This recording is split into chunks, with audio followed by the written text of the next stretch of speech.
तो ये कहानी है डो यूनिवर्स की, जहां पर एक तरफ तो है बैटल थ्रू द हेवन का ज़ावियान, सब लोगों की आंखों के सामने चमकता हुआ एक सितारा, लेकिन दूसरी तरफ ये कहानी है हमारे हीरो ड्रैगन प्रिंस युआन की, जिसके बारे में लेजेंडरी कहानियां तो काफी सारा मशहूर है। ड्रैगन प्रिंस युआन से बचपन में ही उसकी डेस्टिनी छीन ली गई। वो बच्चा जो कि राज करने के लिए पैदा हुआ था, उसे मजबूरन एक यूजलेस इंसान वाली जिंदगी जीनी पड़ी। साथ ही साथ उसकी बॉडी में एक ड्रैगन किलिंग पॉइजन था जो कि उसे हर वक्त तड़पाता रहता, उसकी मौत कभी भी हो सकती थी। लेकिन दूसरी तरफ ड्रैगन प्रिंस युआन हार नहीं मानता। वो अपनी फैमिली के साथ किए हुए हर एक जुल्म का बदला लेना चाहता था, जिसके लिए वो खुद की कल्टीवेशन शुरू कर देता है और धीरे धीरे वो एक यूजलेस इंसान से सेंट गॉड में बदल गया, जिसकी वजह से ड्रैगन प्रिंस युआन की जितने भी दुश्मन थे उन सबसे उसने चुन चुन कर बदला लिया। साथ ही साथ इस सीरीज के आखिर में हम लोगों को देखने को मिलेगा कि ड्रैगन प्रिंस युआन ज़ावियान, लिंडोंग और मुचेन के साथ मिलकर एक सेंट गॉड के साथ फाइट करेगा, जो कि पूरे ब्रह्मांड और मल्टीवर्स का सबसे ज्यादा स्ट्रॉन्गेस्ट गॉड है, और उसे हराने में ये लोग मिलकर कामयाब भी हो जाएंगे।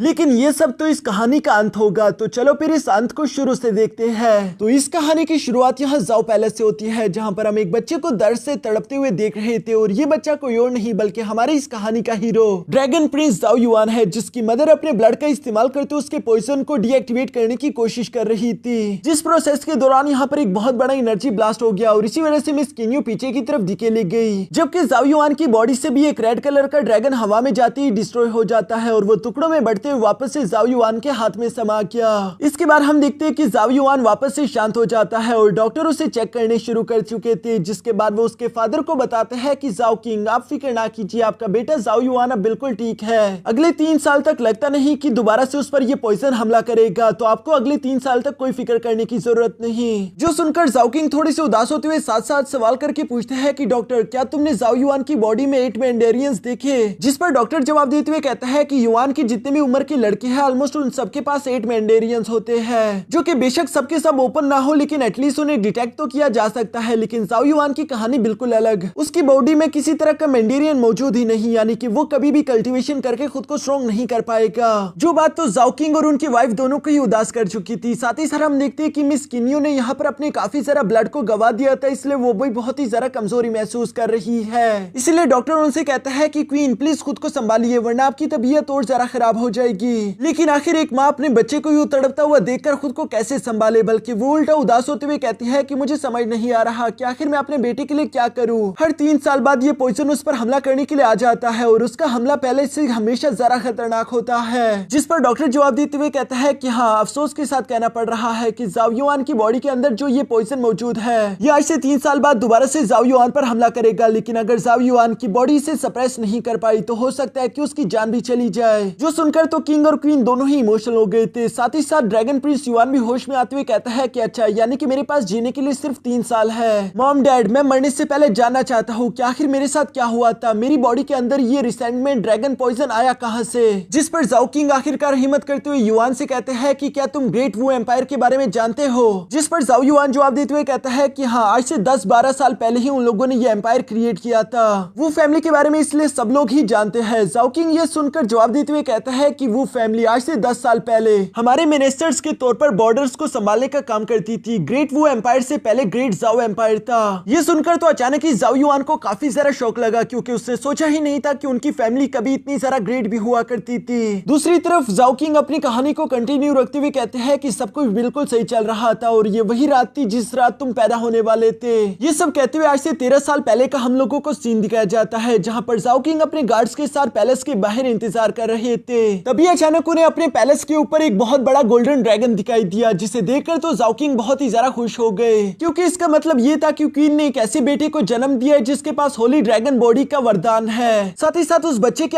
आटो मैंडेरियंस भी बचपन से ही ओपन होंगे। इसी वजह से हम देखते हैं कि वहां पर मौजूद सब गार्ड्स ने जाओ किंग को मुबारकबाद देना शुरू कर दिया था। लेकिन उन लोगों की ये खुशी अचानक से हैरानगी में बदल गई थी, क्योंकि पीछे की तरफ से 2 बड़े से स्पिरिचुअल बीस्ट समर हो गए थे, एक स्पिरिचुअल पाइथन और दूसरा स्पिरिचुअल स्पैरो, यानी कि 2 और बच्चों ने भी ठीक इसी वक्त जन्म लिया। तभी अचानक हम देखते हैं कि सामने की तरफ से कुछ गोल्डन एरो ने भी इन लोगों पर अटैक करना शुरू कर दिया। जाओ किंग उस अटैक को ब्लॉक करते हुए फौरन से हवा में आकर कहते हैं कि वो जुआन, आखिरकार तुमने अपनी औकात दिखा ही दी, तुम आखिरकार मेरे खिलाफ बगावत कैसे कर सकते हो? जिस पर वो जुआन जवाब देते हुए कहता है कि पिछले 100 साल से मेरी वो फैमिली तुम्हारी जाओ फैमिली की खिदमत करती आ रही है। हम लोग असल में बस सिर्फ गोल्डन ड्रैगन के पैदा होने का ही इंतजार कर रहे थे, जो वक्त अब आ चुका है। ये कहते साथ ही वो जुआन ने आगे की तरफ बढ़ते हुए जाओ किंग जाओकिंग पर अटैक करना शुरू कर दिया, जबकि नीचे की तरफ वू फैमिली की आर्मी भी आगे की तरफ बढ़ते हुए जाओ फैमिली की आर्मी से टकराना शुरू हो जाती है। ऊपर की तरफ वू जुआन और जाओकिंग की फाइट के दौरान वू जुआन यहाँ पर जाओकिंग से कहता है कि तुम्हें कहते हुए मुझे बहुत अफसोस हुआ, लेकिन असल में हमारी वू फैमिली को एंशिएंट टाइम से एक भविष्यवाणी करके दी गई थी, जो कि कुछ ऐसी थी कि हवा की ऊंचाइयों में जब एक गोल्डन ड्रैगन शाइन करेगा तो एक पाइथन और एक स्पैरो मिलकर उसकी डेस्टिनी उससे छीन लेंगे। यही वो लम्हा होगा जिसके बाद वू फैमिली की पूरी तरीके से तकदीर बदल जाएगी। जाओकिंग तो लगातार यहाँ उस पर अटैक्स करने की कोशिश करता है, लेकिन वू जुआन पर उसका एक भी हमला असर नहीं कर रहा। दूसरी तरफ वू जुआन यहाँ पर जाओकिंग से कहता है चूंकि अब तुम्हारा बेटा पैदा हो गया, वो एक गोल्डन ड्रैगन है, साथ ही साथ मेरी बीवी ने भी आज की रात 2 ट्विंस को जन्म दिया, जिनमें से एक के पास पाइथन की स्पिरिट है और दूसरे के पास स्पैरो की स्पिरिट। ये कहते साथ ही वू जुआन फौरन अपनी सोड का इस्तेमाल करते हुए आगे बढ़कर यहाँ मास्टर जाओकिंग पर हमला कर देते हैं, जिससे उन्होंने अपनी तलवार का इस्तेमाल करते हुए ब्लॉक तो कर दिया था, लेकिन साथ ही साथ वू जुआन उसे बताते हुए कहता है कि तुम्हें ये बात तो अच्छे से मालूम होगी, जो भी बच्चे एक ही साल, एक ही महीने, एक ही दिन और एक ही रात को पैदा होते हैं, उनमें ये एबिलिटी होती है कि वो एक दूसरे की किस्मत चुरा सके। जाओकिंग यहाँ पर गुस्सा होते उसे जवाब देकर बोलते हैं कि चाहे कुछ भी हो जाए मैं तुम्हें अपने बेटे के पास भी नहीं जाने दूंगा, लेकिन वो जुआन उसे जवाब देते हुए कहता है कि शायद तुम खुद को कुछ ज्यादा ही आंक रहे हो, मैं तुमसे ज्यादा ताकतवर हूँ, मैंने जानबूझकर जाओ फैमिली को अब तक सर्वाइव करने दिया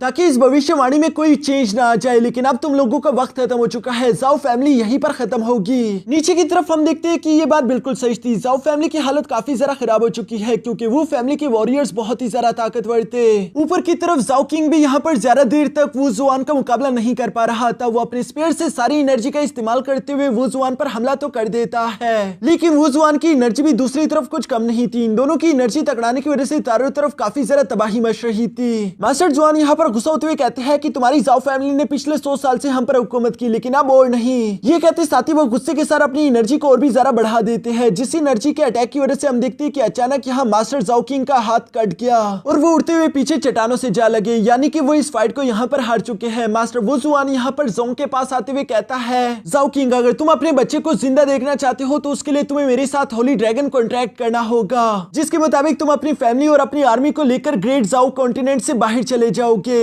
और जब तक 100 साल नहीं गुजर जाते तुम वापस नहीं आओगे, ना मैं तुम्हारी फैमिली को जान से मारूंगा। अपनी फैमिली को बचाने के लिए जाओ किंग को मजबूरन ये कॉन्ट्रैक्ट एक्सेप्ट करना पड़ा, जबकि दूसरी तरफ वू जुआन यहाँ पर ड्रैगन प्रिंस युआन को लेकर एक रिचुअल परफॉर्म करने के लिए ले आया था, जिस रिचुअल में हम देखते हैं कि उसने एक पिलर पर ड्रैगन प्रिंस युआन को रख दिया था और बाकी के 2 पिलर्स पर अपने बच्चों को, जिसके बाद वू जुआन जैसे ही अपने फॉर्मेशन को एक्टिवेट करता है इन लोगों की बॉडी से बहुत बड़े बड़े स्पिरिचुअल बीस्ट निकलकर बाहर आ गए, जहां पर एक बड़ा सा पाइथन और स्पैरो मिलकर एक गोल्डन ड्रैगन पर अटैक कर रहे थे और उन दोनों की कंबाइन अटैक्स की मदद से वो आसानी के साथ इस गोल्डन ड्रैगन को एब्सॉर्ब कर चुके, यानी कि वू जुआन के बच्चों ने यहाँ पर ड्रैगन प्रिंस युआन की सारी डेस्टिनी उससे ले ली है। ये देखकर वू जुआन को तो काफी ज्यादा खुशी हो रही थी, पर अचानक ही उससे देखने को मिलता है कि ड्रैगन प्रिंस युआन की बॉडी में एक रेड कलर का ऑरा चमक रहा है। वो हैरान होते हुए कहता है कि मैंने इस बच्चे की बॉडी के अंदर से साली होरी ड्रैगन की एनर्जी तो छीन ली, फिर इसके अंदर से ये रेड एनर्जी क्या आ रही है। और दोस्तों ये वही रेड एनर्जी थी जिसे अब रिसेंटमेंट ड्रैगन पॉइजन कहा जाता है, जो कि बार बार ड्रैगन प्रिंस युआन को तकलीफ पहुंचा रहा था। यहाँ इन सब चीजों के बाद सीन शिफ्ट होकर वापस से प्रेजेंट में आ गया, जहाँ पर जाओ किंग कहता है कि यही वो वक्त है जिसके बाद से तुम्हारे 8 के 8 मेंडेरियंस भी गायब हो गए, तुम्हारी किस्मत में जितने भी महानता लिखी थी वो सब की सब तुमने मेरी वजह से गवा दी। जाओ युआन की माँ भी यहाँ पर रोते हुए कहती है कि प्लीज बेटा अपने फादर और मुझे माफ कर दो, हम दोनों अच्छे पेरेंट नहीं बन पाए। हालांकि इमोशनल होकर ये सब बातें कहते हुए अचानक से उनकी तबीयत और भी ज्यादा खराब हो चुकी थी, जो देखकर जाओ युआन फौरन खड़ा होकर उन्हें अपने पास बैठा देता है, जबकि डॉक्टर यहाँ जाओ युआन को बताता है कि तुम्हारी माँ बहुत ज्यादा महान इंसान है, उसने लगातार पिछले कई सालों से अपने ब्लड का इस्तेमाल करते हुए तुम्हें अब तक जिंदा रखा,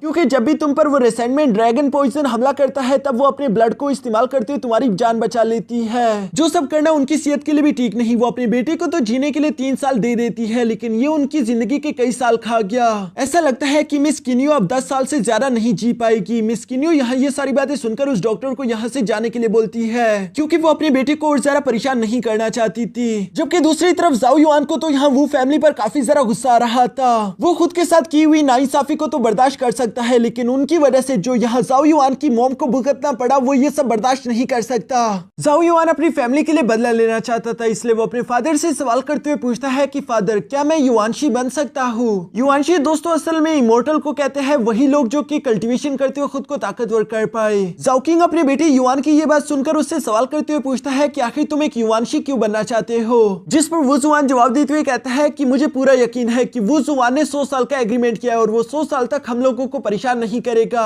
लेकिन सोचिए 100 साल पूरे होने के बाद क्या होगा, वो इस पूरे के पूरे जाओ कॉन्टिनेंट में आकर चारों तरफ तबाही मचा देगा, खून ही खून, और ये तबाही मुझसे देखी नहीं जाएगी। मैं उससे पहले ही ये सब कुछ बदल देना चाहता हूँ, वो भी अपनी ही ताकत का इस्तेमाल करके। जो सुनकर तो जाओ किंग काफी ज्यादा खुश हो गया। वो पीछे की तरफ पलटते हुए जाओ युआन से कहता है कि ठीक है, अगर ये तुम्हारी ही ख्वाहिश है तो मैं तुम्हारी ये ख्वाहिश पूरी करने में जो कुछ हो सके वो करूंगा। जाओ युआन को उनकी ये बात सुनकर थोड़ी सी उम्मीद मिल गई थी, इसलिए वो कहता है कि यकीनन आपके पास ऐसा कोई ना कोई रास्ता है जिससे आप मेरी मदद कर सकते हो। जिस पर उसका फादर जवाब देते हुए कहता है कि अभी से ज्यादा उम्मीद मत पालो, हो सकता है कि ये काम करे और हो सकता है कि ना भी करे। जिस पर जाओ युआन जवाब देते हुए कहता है कि मुझे इस बात से फर्क नहीं पड़ता, जब तक एक छोटी सी उम्मीद भी बाकी है मैं 100 बार कोशिश करूंगा। जाओ किंग को अपने बेटे पर बहुत ही ज्यादा प्राउड महसूस हो रहा था, इसलिए वो जाओ युआन से कहता है कि ठीक है, कल के दिन मुझे एंसेस्ट्रल लैंड में आके मिलना। वहां पर मेरे पास एक ऐसा रास्ता है जिसका इस्तेमाल करके शायद हम तुम्हारे मेंडेरियंस को दोबारा से अनलॉक कर सके। पर बेटा तुम्हें मुझसे वादा करना होगा कि वहां पर चाहे हम लोग कामयाब हो या नाकाम, लेकिन चाहे कुछ भी हो जाए तुम हेवनली मार्क्स को सीखना नहीं छोड़ोगे।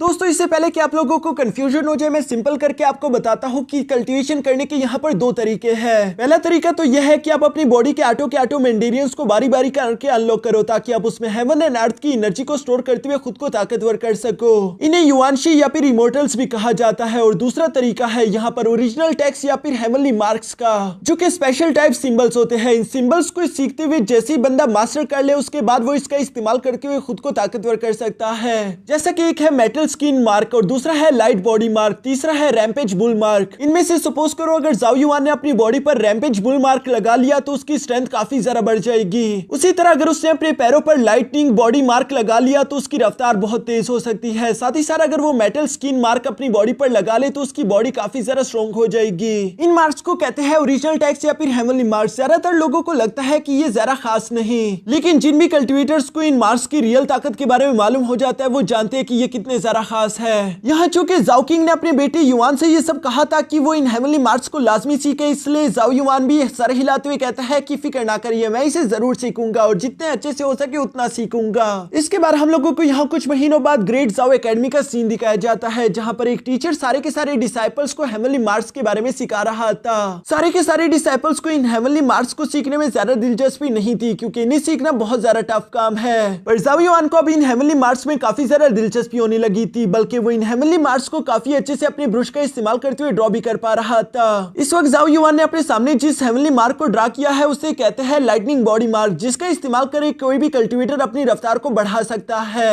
यहाँ तभी अचानक हम देखते हैं कि जाओ युआन के पास एक लड़की उठकर आ गई थी जिसका नाम था यूवी। यूवी को देखकर तो जाओ युआन भी उससे प्यार से सवाल करते हुए पूछता है कि अब तुम्हारे ग्रैंडफादर कैसे हैं? जिस पर यूवी जवाब देते हुए कहती है कि अब वो बहुत ज्यादा बेहतर है और वो कह रहे थे कि वो आपको और आपके फादर को खाने पर बुलाएंगे। असल में दोस्तों 1 साल पहले ही जाओ युआन की मुलाकात मिस यूवी से हुई थी, जो कि अपने ग्रैंडफादर के लिए भीख मांगते हुए एक डॉक्टर की दुकान के बाहर बैठी हुई थी। वो चिल्लाते हुए कह रही थी कि प्लीज कोई उसकी मदद करे, लेकिन उसके पास चूंकि पैसे नहीं थे इसलिए कोई भी डॉक्टर उसकी मदद नहीं करना चाहता था। तब जाओ युआन ने वहां पर आकर मिस यूवी की मदद करते उसके ग्रैंडपा की जान बचा ली थी। साथ ही साथ जाओ युआन ने अपने फादर के साथ मिलकर मिस यूवी का एडमिशन इस एकेडमी में करवाया। इसलिए जाओ युआन यहाँ पर खुश होते हुए कह रहा था कि मिस यूवी तुम कमाल की हो, तुम्हारा एडमिशन हुआ यहाँ पर सिर्फ 1 ही साल हुआ है, लेकिन फिर भी देखो तुमने कई सारे पुराने डिसाइपल्स को कंपटीशन में पीछे छोड़ दिया। इसी तरह से मेहनत करती रहो। सिर्फ 2 महीनों बाद यहाँ का एक बहुत बड़ा एग्जाम होने वाला है, जिसके अगर तुमने पास कर लिया तो तुम्हें इन एकेडमी में भी ट्रांसफर कर दिया जाएगा। मिस यूवी तो जाओ युआन की सारी बातें चुप होकर सुन रही थी। तभी अचानक पीछे से एक लड़की ज़ोन लिन की आवाज आती है, जिसके हाथ में मिस यूवी का जेड पेडेंट था, और वो यहाँ पर हंसते हुए कहता है कि मिस यूवी तो लगता नहीं कि उस टेस्ट में हिस्सा ले पाएगी। जाओ युआन ये देखकर हैरान होते हुए सवाल करके पूछता है कि मिस यूवी आखिर तुम्हारा जेड पेडेंट लिन के पास क्या कर रहा है? जो सुनकर वहाँ पर मौजूद एक दूसरा लड़का जिसका नाम लिन शेही था वो खड़ा होकर यहाँ जाओ युआन के पास आते उसे सारी कहानी एक्सप्लेन करना शुरू हो गया। वो जाओ युआन को बताता है कि आज से कुछ दिनों पहले हाउस में एक आदमी था जो कि तुम्हारे फादर के बारे में काफी बुरा भला बोल रहा था। मिस यूवी को ये बात बिल्कुल भी अच्छी नहीं लगी, इसलिए वो भड़कते उस आदमी को डांटने लगी, जहाँ पर उस आदमी ने कहा कि अगर मिस यूवी उसके साथ फाइट करते उसे हरा देती है तो वो तुम्हारे फादर के बारे में किए हुए हर एक बात के लिए माफी मांगेगा, लेकिन अगर वो जीत जाता है तो उसे मिस यूवी का पेडेंट मिलेगा। और चूंकि मिस यूवी उस फाइट में हार गई इसलिए जोलिन ने उसका जेड पेडेंट ले लिया। यही सारी कहानी थी। लिन शी को यहाँ जोलिन पर काफी ज्यादा गुस्सा रहा था। वो कहता है कि तुम बहुत ज्यादा बेशर्म हो, आखिर तुम इस तरह की हरकतें कैसे कर सकते हो? जिस पर जोलिन जवाब देते हुए कहता है कि आखिर मैंने क्या किया, मैंने तो इज्जत के साथ एक फाइट जीती और इज्जत के साथ ही अपना इनाम कमाया। जाओ युआन ये बात तो समझ गया था कि जोलिन इतनी आसानी के साथ वो जेड पेडेंट वापस नहीं करने वाला, इसलिए वो यहाँ लिनशी को चुप कराते हुए खुद आगे की तरफ आ गया, जहाँ पर जाओ युआन ने भी अपना जेड पेडेंट दाव पर लगाते हुए जुलिन से कहा कि चलो मैं तुम्हें फाइट के लिए चैलेंज करता हूँ, अगर तुम मुझसे इस फाइट को जीत जाते हो तो मेरा जेड पेडेंट भी तुम्हारा होगा, लेकिन अगर मैं फाइट को जीता तो तुम्हें यूवी का जेड पेडेंट वापस करना होगा। जिसके लिए जुलिन तो मान गया, लेकिन यहाँ यूवी को जाओ युआन की काफी जरा फिक्र हो रही थी। युआन उसे बोलते हुए कहता है कि फिक्र मत करो, मैं अपना ख्याल रख सकता हूँ। इसके बाद ये दोनों ही फाइट करने के लिए बाहर आ चुके थे, जहाँ पर सब लोग आपस में बातें करते हुए कह रहे थे कि जुलिन तो इस फाइट को आसानी के साथ जीत जाएगा क्योंकि उसके 2 मेंडेरियंस ओपन है, जबकि दूसरी तरफ जाओ युआन का तो एक भी मेंडेरियन ओपन नहीं। आखिर वो इस फाइट को कैसे ही जीतेगा? जबकि अरीना में भी जुलिन जाओ युआन से कह रहा था कि अगर तुम अभी भी मुझसे माफी मांग लो तो मैं तुम्हें माफ कर दूंगा, मैं इतना भी जालिम इंसान नहीं। जाओ युआन तो उसकी सारी बातें सुनकर कहता है कि मेरा वक्त बर्बाद ना करो, चलो फिर इस फाइट को शुरू करते हैं। जो एटीट्यूड देखकर तो जुलिन को गुस्सा आ गया, इसलिए वो अपने पंच को रेडी करते हुए यहाँ जाओ युआन को मारने के लिए उस पर हमला कर देता है, जहाँ पर हम देखते हैं कि जाओ युआन ने तो अपने हाथों का इस्तेमाल करते हुए आसानी के साथ उसके पंच को ब्लॉक कर दिया, क्योंकि जाओ युआन ने अपने हाथों पर metal screen heavenly mark activate किया हुआ था। ये देखकर तो वहां पर मौजूद जाओ युआन के दोस्त काफी ज्यादा खुश हो गए, जबकि दूसरी तरफ जुलिन को बहुत ज्यादा गुस्सा आ गया। वो अपने दोनों मेंडेरियंस की पावर एक्टिवेट करते हुए कहता है कि चलो मैं अब तुम्हें दिखाता हूँ कि मेरे 2 मेंडेरियंस की ताकत कितनी ज्यादा खतरनाक है, तुम मेरी रफ्तार और मेरी ताकत का मुकाबला नहीं कर सकते। ये कहते साथ ही वो एक बार फिर से यहाँ जाओ युआन पर हमला करने के लिए आगे की तरफ बढ़ चला, जहाँ पर हम देखते हैं कि जुलिन की रफ्तार तो बेशक तेज थी, लेकिन दूसरी तरफ जाओ युआन की रफ्तार उससे भी ज्यादा तेज थी, क्योंकि उसने अपने पैरों पर लाइटनिंग बॉडी हेवनली मार्क्स लगाए हुए थे, जिसकी मदद से वो आसानी के साथ यहाँ जुलिन के सारे अटैक्स को डॉज करते उसे हिट करके पीछे हटा देता है। जुलिन तो ये देखकर गुस्सा होते हुए कहता है कि अगर हिम्मत है तो चलो आओ सामने से टकराते हैं, जो सुनकर जाओ युआन जवाब देकर कहता है कि ठीक है जैसे तुम्हारी मर्जी।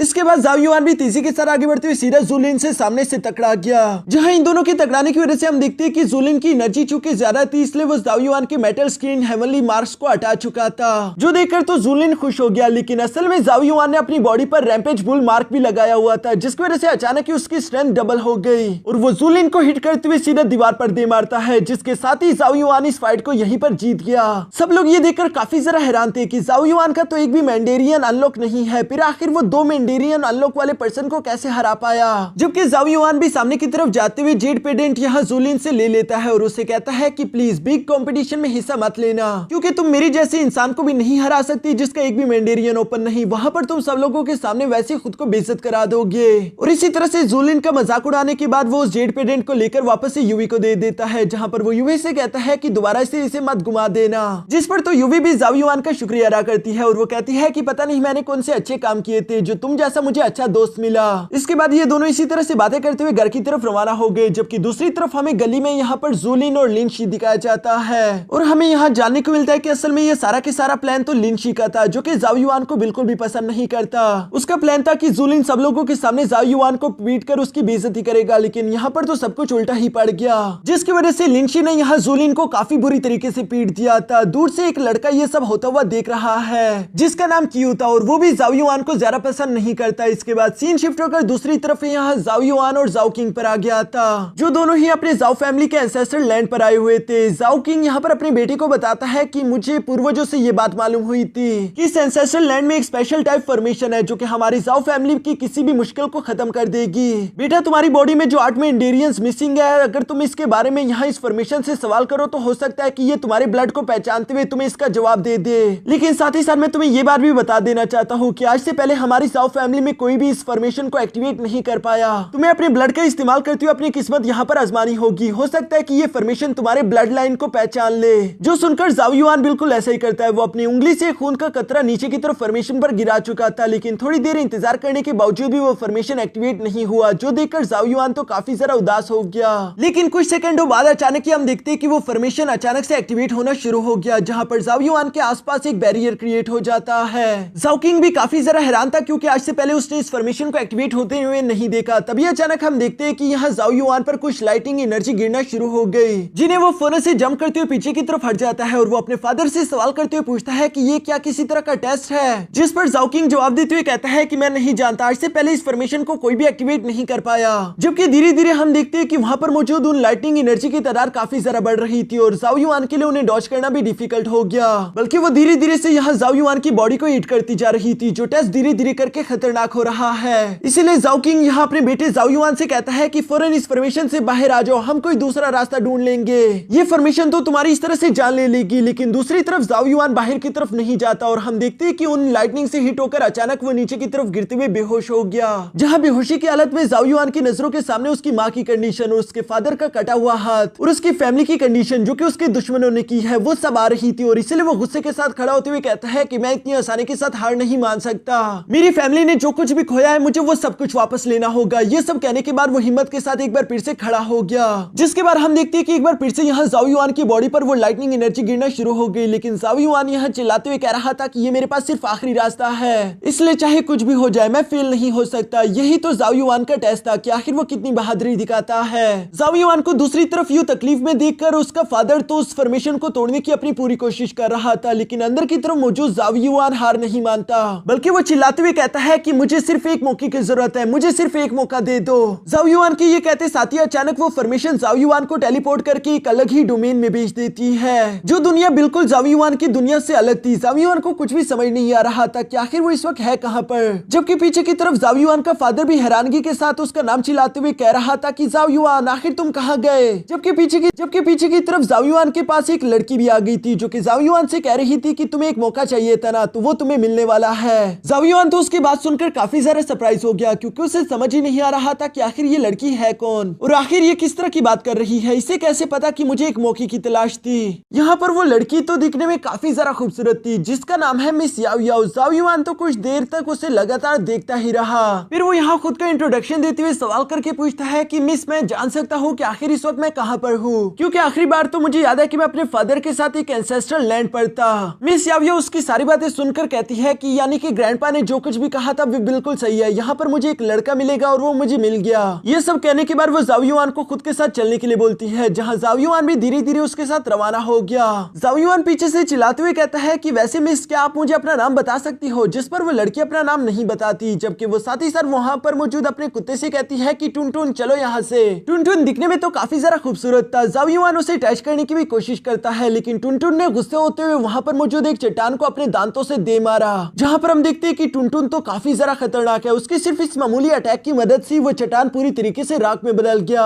जाओ युआन बेचारे को तो समझ ही नहीं आ रहा था कि आखिर ये किस तरह का डॉग बीस्ट है, लेकिन फिर भी वो यहाँ पर मिस याओ याओ को फॉलो करते उसके पीछे रवाना हो जाता है। इसके बाद हम देखते हैं कि मिस याओ याओ यहाँ जाओ युआन को अपने ग्रैंडफादर के पास ले आई थी, जहाँ पर ग्रैंडफादर जाओ युआन को देखकर कहता है कि अच्छा यानी कि वो तुम हो, तुम्हारे पास तो होली ड्रैगन की डेस्टिनी थी, लेकिन अफसोस की बात है कि तुमसे वो छीन ली गई। साथ ही साथ अब तुम्हारी बॉडी में रिसेंटमेंट ड्रैगन पॉइजन भी है, इससे ज्यादा दुख की बात क्या होगी। जाओ युआन तो ये सब देखकर हैरान होते हुए अपने मन में कहता है कि ये सीनियर तो काफी पहुंचे हुए हैं, इन्होंने तो सिर्फ अपनी एक ही नजर में मुझे देखकर पहचान लिया कि आखिर मुझ में क्या प्रॉब्लम होगी। ये सब कहते हुए जाओ युआन तो काफी ज्यादा रिस्पेक्टफुली खुद को उस एल्डर के सामने इंट्रोड्यूस करवाता है, जहाँ पर वो एल्डर यहाँ जाओ युआन से कहता है कि मैं जानता हूँ तुम्हें मेरी मदद चाहिए, क्योंकि तुम्हारी बॉडी में 8 मेंडेरियर्स नहीं है और तुम चाहते हो कि मैं उसमें तुम्हारी मदद करूँ, पर मैं यही सोच रहा हूँ कि आखिर मुझे तुम्हारी मदद क्यों करनी चाहिए, तुम में ऐसी क्या क्वालिफिकेशन है। जिस पर जाओ युआन कॉन्फिडेंट होते हुए जवाब देकर बोलता है कि सीनियर इस बारे में अभी तो मैं कुछ नहीं जानता कि आखिर मैं आपको कैसे इंप्रेस कर सकता हूँ, लेकिन हाँ मुझे ये बात मालूम है कि आप मेरा ही इंतजार कर रहे थे। जो सुनकर वो सीनियर जाओ युआन को फौरन अपने करीब पहुंचा लाया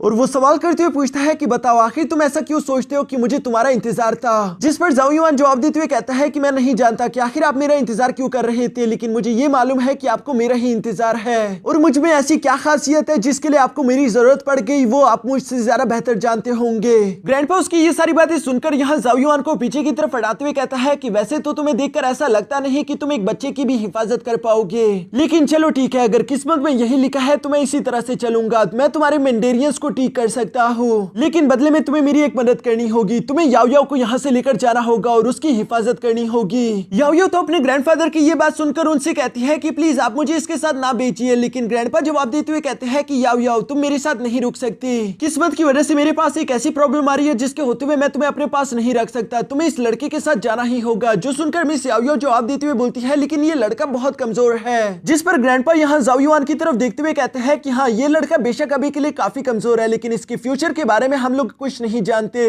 मिस याओ याओ उनकी ये बात सुनकर जवाब देते हुए कहती है कि ग्रैंडपा क्या मैं फ्यूचर में आपसे दोबारा कभी मिल भी पाऊंगी। जिस पर ग्रैंडपा कोई जवाब नहीं देता, लगता है कि उनके पास जो प्रॉब्लम आ रही है वो लाइफ एंड डेथ से जुड़ी होगी। दूसरी तरफ वो जाओ युआन की तरफ देखते हैं कि उसका क्या कहना है, जहाँ पर जाओ युआन कॉन्फिडेंट होते हुए कहता है कि हाँ ये बात सच है कि अभी के लिए मुझ में कोई पावर्स नहीं, लेकिन सीनियर मैं आपसे वादा करता हूँ कि अगर आप इस लड़की की जिम्मेदारी मुझ पर सौंपना चाहते हैं तो चाहे मेरी जान ही क्यों न चली जाए अगर कोई भी दुश्मन मेरे सामने आता है तो पहले उसे मेरी लाश से गुजरना होगा, तभी वो मिस याओ याओ तक पहुंच सकता है। जो सुनकर तो ग्रैंडपा इंप्रेस हो गए और वो यहाँ पर कहते हैं कि ठीक है। जो कहते साथ उन्होंने अपनी उंगली का इशारा करते हुए जाओ युआन के नीचे एक पोर्टल ओपन कर दिया, जो कि जाओ युआन को एक अजीब सी अंधेरी जगह में गिरा देती है। जाओ युआन को भी समझ नहीं आ रहा था कि आखिर ग्रैंडपा मेरे साथ ये क्या कर रहे हैं। पर यहाँ इस अंधेरी जगह में जाओ युआन जैसे आगे की तरफ चलने लगा तभी अचानक एक रेड कलर के मॉन्स्टर ने जाओ युआन पर हमला करना शुरू कर दिया, जहाँ जाओ युआन उस मॉन्स्टर के साथ फाइट करते हुए अपने रैम्पेज बुल मार्क का इस्तेमाल करते हुए उसे हिट कर देता है। और यहाँ इस मॉन्स्टर को हराने की वजह से उसकी रेड एनर्जी जाओ युआन की बॉडी के अंदर इंटर हो गई, जो कि उसके मेंडेरियंस को ठीक कर रही थी। जाओ युआन भी अपने मेंडेरियंस को इतने वक्त बाद महसूस करके काफी ज्यादा सरप्राइज हो गया था और वो समझ गया कि असल में ग्रैंडपा चाहते हैं कि मेरे मेंडेरियंस ठीक हो जाए, लेकिन इसके लिए मुझे यहाँ पर मौजूद इन रेड मॉन्स्टर से फाइट करनी होगी। अब तो वहाँ पर कई सारे रेड मॉन्स्टर्स आ चुके थे, जो कि एक साथ ही जाओ युआन पर हमला करना शुरू हो गए। जाओ युआन के पास यहाँ इस वक्त टोटली 3 हेवनली मार्स थे, जिन सब का इस्तेमाल करते उसने वहाँ पर मौजूद आधे से ज्यादा रेड मॉन्स्टर्स को खत्म कर दिया था। लेकिन वो खुद भी फाइट करते हुए धीरे धीरे नीचे की तरफ गिरता जाता है, जहाँ खड़ा होने के बाद जाओ युआन सोचता है कि उसके ये हेवनली मार्स 3 मिनट से ज्यादा और नहीं टिक पाएंगे, उसे जल्द से जल्द यहाँ से निकलना होगा। जबकि ऊपर की तरफ हम देखते हैं कि वो सारे के सारे रेड मॉन्स्टर इकट्ठा होते हुए एक बहुत बड़े रेड पाइथन में बदल गए, जो कि सीधा जाओ युआन पर हमला करने के लिए आ रहा था। जाओ युआन भी ये देखकर रैम्पेज बुल मार्क का इस्तेमाल करते हुए फौरन से आगे बढ़कर सीधा उस पर अटैक कर चुका और यहाँ उस पाइथन को हराने के बाद जितनी भी रेड एनर्जी थी वो सारी की सारी जाओ युआन की बॉडी को चारों तरफ से घेर लेती है, जो कि जाओ युआन को काफी ज्यादा तकलीफ पहुंचा रही थी और यहाँ पर शायद जाओ युआन की मौत भी हो जाती। पर तभी अचानक उसकी आंखों के सामने उसकी फैमिली आना शुरू हो गई, जिनके बारे में सोचते हुए जाओ युआन गुस्सा होकर कहता है कि चाहे कुछ भी हो जाए मैं हार नहीं मान सकता, मैं बहुत सारे लोगों की परवाह करता हूँ जिन्हें प्रोटेक्ट करने के लिए मैं किसी भी हद तक जाने के लिए तैयार हूँ। ये सब कहने के बाद आखिरकार हम देखते हैं कि जाओ युआन ने उस रेड एनर्जी पर काबू करना शुरू कर दिया, जिसकी वजह से वहां लाइटिंग चमक रही थी और उसके मेंडेरियन धीरे धीरे करके समन हो रहे थे।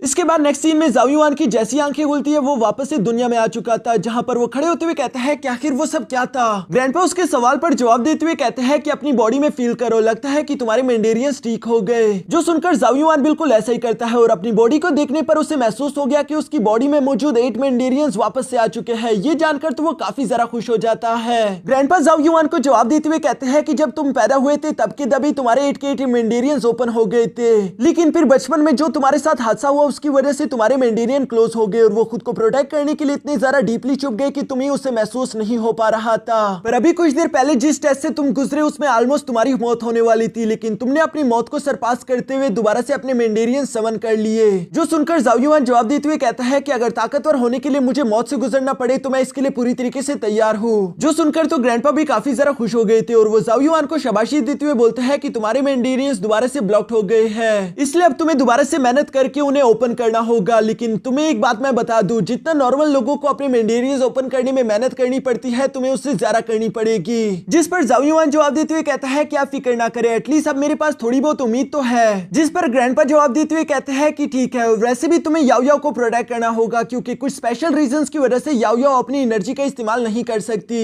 दूसरी तरफ जाओ युआन को फिक्र हो रही थी कि आखिर वो याओ याओ को प्रोटेक्ट करने के लिए क्या वक्त पर ताकतवर हो भी पाएगा या नहीं, जिसके लिए वो यहाँ ग्रैंडपा से मदद मांगना चाहता था। ग्रैंडपा जवाब देते हुए कहते हैं कि मैं अपनी टेक्निक्स किसी आउटसाइडर्स को बिल्कुल नहीं सिखाता। जो सुनकर तो जाओ युआन चालाकी करते हुए फौरन यहाँ ग्रैंडपा के सामने झुकते हुए कहता है फिर आज से मैं आपका डिसाइपल बन जाऊंगा, फिर तो मैं कोई आउटसाइडर नहीं और आप अपनी टेक्निक मुझे पास कर सकते हो। जो सुनकर ग्रैंडपा काफी ज्यादा इंप्रेस हो गए और वो कहते हैं कि तुम बहुत ज्यादा समझदार हो, चलो ठीक है खड़े हो जाओ, वैसे भी किस्मत ने तुम्हें मुझसे मिलवाया इसलिए मुझे अपनी टेक्निक्स तुम्हें देनी ही होगी। ये कहने के बाद ग्रैंडपा की जितनी भी सीक्रेट स्किल्स और टेक्निक थी वो सारे के सारे वो यहाँ जाओ युआन की बॉडी में ट्रांसफर करना शुरू हो गए थे। साथ ही साथ वो जाओ युआन को बताते हैं इन टेक्निक्स को प्रैक्टिस करने के लिए सबसे पहले तुम्हें अपने 8 के 8 मेंडेरियंस ओपन करने होंगे, लेकिन एक ऐसी टेक्निक है जो कि तुम शुरू में भी सीख सकते हो, उसे कहते हैं ड्रैगन ब्रेथ टेक्निक और ये टेक्निक तुम्हारे 8 मेंडेरियंस को ओपन करने में तुम्हारी मदद करेगी। जो सारी टेक्निक्स लेने के बाद जाओ युआन तो काफी ज्यादा खुश हो गया। इसके बाद ग्रैंडपा यहाँ जाओ युआन से कहते हैं कि वैसे जब तुम फाइट कर रहे थे तो मैंने देखा कि तुम्हारे पास हेवनली मार्स भी है, क्या तुम्हें हेवनली मार्स में भी दिलचस्पी है? जो सुनकर जाओ युआन जवाब देते हुए कहता है कि हाँ आपने बिल्कुल सही समझा।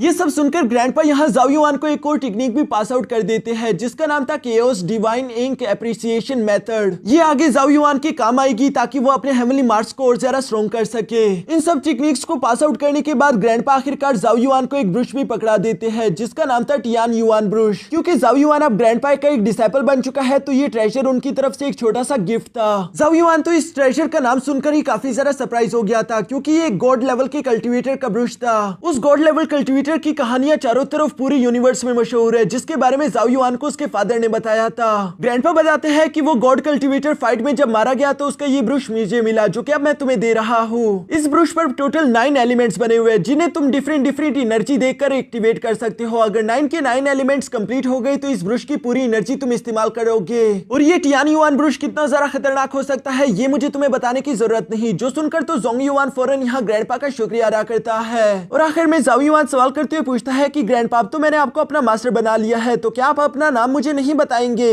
जिस पर ग्रैंडपा खुद का नाम बताते हुए कहते हैं कि मेरा नाम है कैंग युआन। साथ ही वो खड़े होकर जाओ युआन से कहते हैं कि अपने टीचर का नाम याद रखना, हो सकता है कि हम लोग फ्यूचर में दोबारा मिले या फिर हो सकता है कि दोबारा हम लोग कभी ना मिले। साथ ही साथ वो मिस याओ याओ से भी कहता है कि मैं जानता हूँ कि याओ याओ तुम्हारे मन में कई सारे सवाल होंगे कि आखिर मैं ये सब क्यों कर रहा हूँ, लेकिन भरोसा रखो मैं आने वाले फ्यूचर को देख सकता हूँ और यही तुम्हारे लिए सबसे ज्यादा बेहतर होगा। साथ ही साथ यहाँ पर मास्टर कैंग ने अपने पास से एक लॉकेट निकालकर मिस याओ याओ को पकड़ा दिया था, जिसके बारे में वो बताता है कि अगर ये लॉकेट चमकने शुरू हो जाए तब अपना ख्याल रखना, क्योंकि इसका मतलब होगा कि मेरे दुश्मनों ने तुम्हें ढूंढ लिया है। जबकि साथ ही साथ वो यहाँ जाओ युआन से कहता है कि मिस याओ याओ की बॉडी पर एक सील लगा है, इसलिए जाओ युआन चाहे कुछ भी हो जाए तुम्हें हर मुश्किल में उसे बचाना होगा। जो सुनकर जाओ युआन अपने मन में कहता है कि आखिर ये मिस याओ याओ की बॉडी पर सील क्यों है, इस सील के पीछे जरूर कोई बड़ी कहानी होगी, लेकिन अभी के लिए मैं इस रेपुटेशन में नहीं कि मैं इसके बारे में सवाल कर सकूं। इसलिए वो सीधा सीधा अपने मास्टर को जवाब देते हुए कहता है कि ठीक है मास्टर, जैसा आपका हुक्म। ये सब सुनने और कहने के बाद हम देखते हैं कि अचानक से मास्टर कैंग युआन ने वहां पर इन दोनों को अलविदा करना शुरू कर दिया था, क्योंकि वो यहाँ जाओ युआन और मिस याओ याओ दोनों को वापस की तरफ भेजने वाले हैं, जिसके लिए वो वहां पर एक फॉर्मेशन एक्टिवेट कर चुके। लेकिन जाने से पहले वो यहाँ पर मिस याओ याओ को आखिरी दफा अलविदा करते हुए कहते हैं कि शायद हम लोगों की मुलाकात दोबारा कभी ना हो।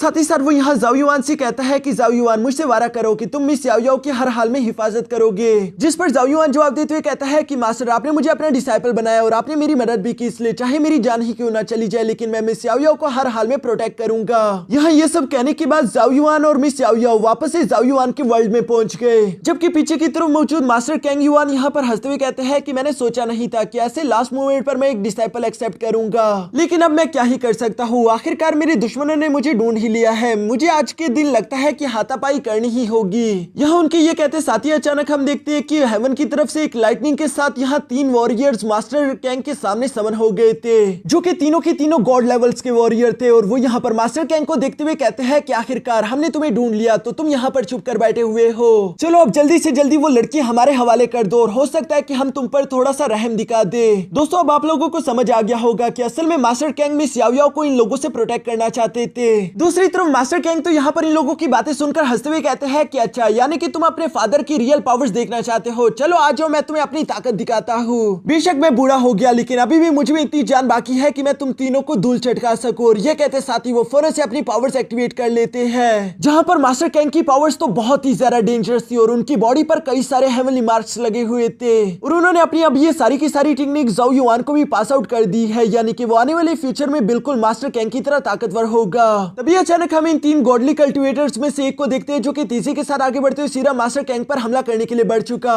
मास्टर कैंग आसानी के साथ उसके हर एक हमले को डॉज करते उसे सर से पकड़कर घुमा घुमा के दूर फेंक देते हैं, जबकि दूसरा फायर गॉड यहाँ तेजी के साथ आगे बढ़ते हुए मास्टर कैंग को हिट करना चाहता था, लेकिन हम देखते हैं कि मास्टर कैंग की ताकत भी उसकी बिल्कुल लेवल की थी। साथ ही साथ मास्टर कैंग ने यहाँ पर अपने हेवनली मार्क का इस्तेमाल करते हुए वहां पर एक space time crack portal open कर दिया, जिसका इस्तेमाल करते हुए इन तीनों को स्पेस में भेज देता है, क्योंकि वो नहीं चाहते थे कि वो उस प्लेनेट को तबाह कर दे जहां पर वो इस वक्त रह रहा था। स्पेस में जाने के बाद मास्टर कैंग तो यहाँ दिल खोलकर इन तीनों की धुलाई करना शुरू कर देता है। मास्टर कैंग और इन 3 गोल्डी कल्टिवेटर्स के दरमियान यहाँ इतनी तेजी के साथ फाइट हो रही थी कि किसी चीज को भी सही से देखना थोड़ा सा मुश्किल होगा, लेकिन हम ये बात साफ साफ देख पा रहे थे कि मास्टर कैंग आसानी के साथ इन तीनों पर भारी पड़ रहा है। वो लाइटनिंग गॉड यहाँ पर अपनी लाइटनिंग एनर्जी को इकट्ठा करते हुए मास्टर कैंग पर हमला कर चुका, जिसे तो मास्टर कैंग अपने एक ही हाथ से ब्लॉक कर देता है। ये देखकर तो वो तीनों गॉडली कल्टिवेटर समझ गए थे कि अकेले अकेले तो हम इस मास्टर कैंग को नहीं हरा सकते, इसीलिए तीनों ने मिलकर अपनी एनर्जी को इस्तेमाल करते हुए कंबाइंड फॉर्मेशन अटैक रेडी कर लिया था, जिसका इस्तेमाल करते हुए मास्टर कैंग पर हमला कर देते हैं। जबकि मास्टर कैंग तो सिर्फ अपनी एक उंगली की एनर्जी का इस्तेमाल करते हुए उस फॉर्मेशन को डिस्ट्रॉय कर देते हैं और ये ब्लास्ट इतना ज्यादा बड़ा था कि वो वहां पर मौजूद प्लैनेट्स को भी डिस्ट्रॉय कर चुका।